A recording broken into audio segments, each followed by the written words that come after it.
พระประธานสนไซศรีพันดรนายกรัฐมนตรีแห่งสาธารณรัฐประชาธิปไตยปัตตานีลาวได้นำพาคณะผู้แทนเข้าร่วมกองประชุมสมัชชาใหญ่องค์การสหประชาชาติสมัยที่80ภายใต้คำขวัญร่วมกันเพื่ออนาคตที่ดี80ปีและในต่อหน้าเพื่อสันติภาพการพัฒนาและสิทธิมนุษย์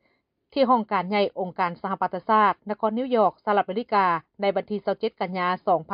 2025ในการเสนอทัศนะของสาธารณรัฐประชาธิปไตยปัตตานีลาวท่านนายกรัฐมนตรีก็ได้ตีราคาสูงต่อวาระครบขณะ80ปีของการสร้างตั้งองค์การสหประชาชาติถือเป็นขีดหมายอันสำคัญทางด้านประวัติศาสตร์และยังเป็นโอกาสอันดีให้แก่บรรดาประเทศสมาชิกสหประชาชาติได้ระลึกถึงความมุ่งมา่ปรารถนาอันแห่งกล้าของวงคณะญาติสากล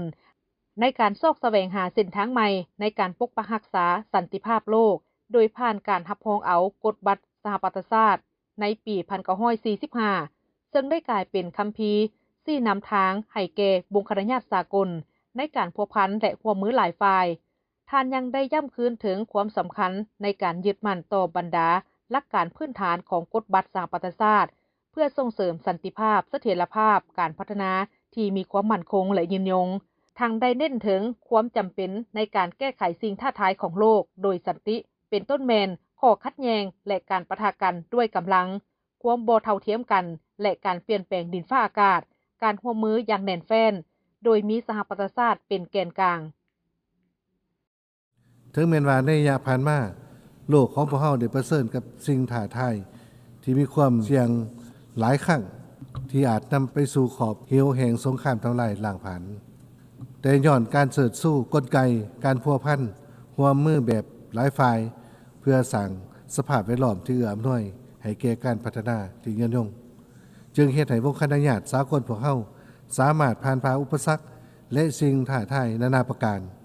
โดยผ่านการร่วมกันแก้ไขปัญหาด้วยสันติวิธีเฮ็ดให้มวลมนุษย์ได้ดำรงชีวิตในสันติภาพเสถียรภาพและการพัฒนาเป็นก้าวๆมาสิ่งดังกล่าวได้แสดงให้เห็นถึงผลสำเร็จอันเป็นรูปธรรมขององค์การสหประชาชาติในการปฏิบัติภารบทบาทโดยมีกฎบัตรสหประชาชาติเป็นคัมภีร์ชี้นำทางท่านนายกรัฐมนตรีสอนไซศรีพันดรได้แสดงการสนับสนุนต่อข้อริเริ่มเพื่อการปฏิรูปภายหลัง80ปีของการสร้างตั้งองค์การสหประชาชาติของท่านเลขาธิการใหญ่เพื่อหัดแน่นบทบาทขององค์การสหประชาชาติให้มีประสิทธิภาพสูงขึ้นและสามารถรับมือกับสิ่งท้าทาย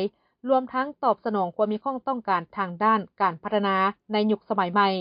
ท่านนายกรัฐมนตรีได้เรียกร้องให้ประชาคมโลกเพิ่มทวีการช่วยเหลือแก่ประเทศที่อยู่ในสถานภาพพิเศษรวมทั้งประเทศด้อยพัฒนาประเทศกำลังพัฒนาที่บ่มีชายแดนติดกับทะเลและประเทศเกาะดอนน้อยที่กำลังพัฒนาท่านได้ย้ำคืนถึงความหมายมั่นของสาธารณรัฐประชาธิปไตยปัตตานีลาวในการสืบต่อซุ่มใส่การจัดตั้งปฏิบัติบรรดาเป้าหมายการพัฒนาแบบยืนยงรวมทั้งยุทธศาสตร์ว่าด้วยการข้ามผ่านจากโรงเรียนเพื่อก้าวไปสู่การหลุดพ้นออกจากสถานภาพด้อยพัฒนาในปี2026สปป.ลาวเวลาใดก็ให้ความสำคัญแก่การร่วมมือกับองค์การสหประชาชาติในฐานะเป็นประเทศสมาชิกการประกอบส่วนด้านต่างๆตลอดระยะผ่านมาก็แม่นเพื่อแสดงให้เห็นถึงความหมายมั่นอันเสมอต้นเสมอปลายในการยกสูงบทบาทขององค์การสหประชาชาติและกฎบัตรสหประชาชาติยังสืบต่อเป็นหลักการสากลที่ทุกประเทศสมาชิกต้องปฏิบัติเพื่อประกอบส่วนเขาในการปกปักรักษาสันติภาพโลกและการสร้างสภาพแวดล้อมที่เอื้ออำนวยแก่การพัฒนาแบบยืนยงตลอดหลายศตวรรษที่ผ่านมาการร่วมมือระหว่างสปป.ลาวและองค์การสหประชาชาติแม้นได้รับการเสริมขยายเป็นก้าวๆมา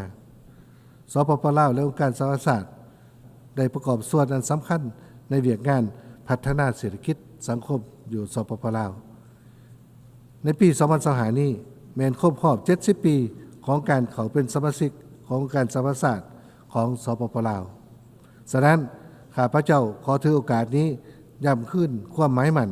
ในการสืบต่อสนับสนุนบรรดาหลักการพื้นฐานและเป้าหมายขององค์การสหประชาชาติในฐานะเป็นประเทศสมาชิกที่รักหอมและส่งเสริมสันติภาพ ท่านสอนไซศรีพันดอนก็ได้ยับคืนถึงทัศนะของสาธารณรัฐประชาธิปไตยปาตสุลาวต่อปัญหาปาเลสไตน์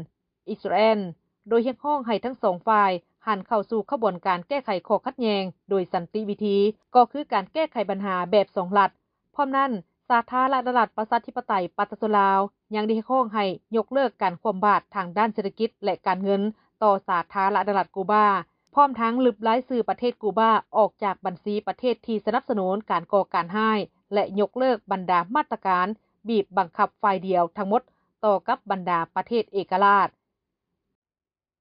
ในวันเดียวกันท่านนายกรัฐมนตรีก็ได้สืบต่อนำพาคณะเข้าพบปะกับท่านอันโตนิอูกูเตเรสเลขาธิการใหญ่องค์การสหประชาชาติในโอกาสดังกล่าวนี้ทั้งสองฝ่ายก็ได้ตีราคาสูงต่อกับการร่วมมือที่ยาวนานและเป็นรูปธรรมระหว่างสาธารณรัฐประชาธิปไตยปาตสุลาวและสหประชาชาติในขงเขตบุริมสิทธิ์เป็นต้นแมนการจัดตั้งพันขยายวาระ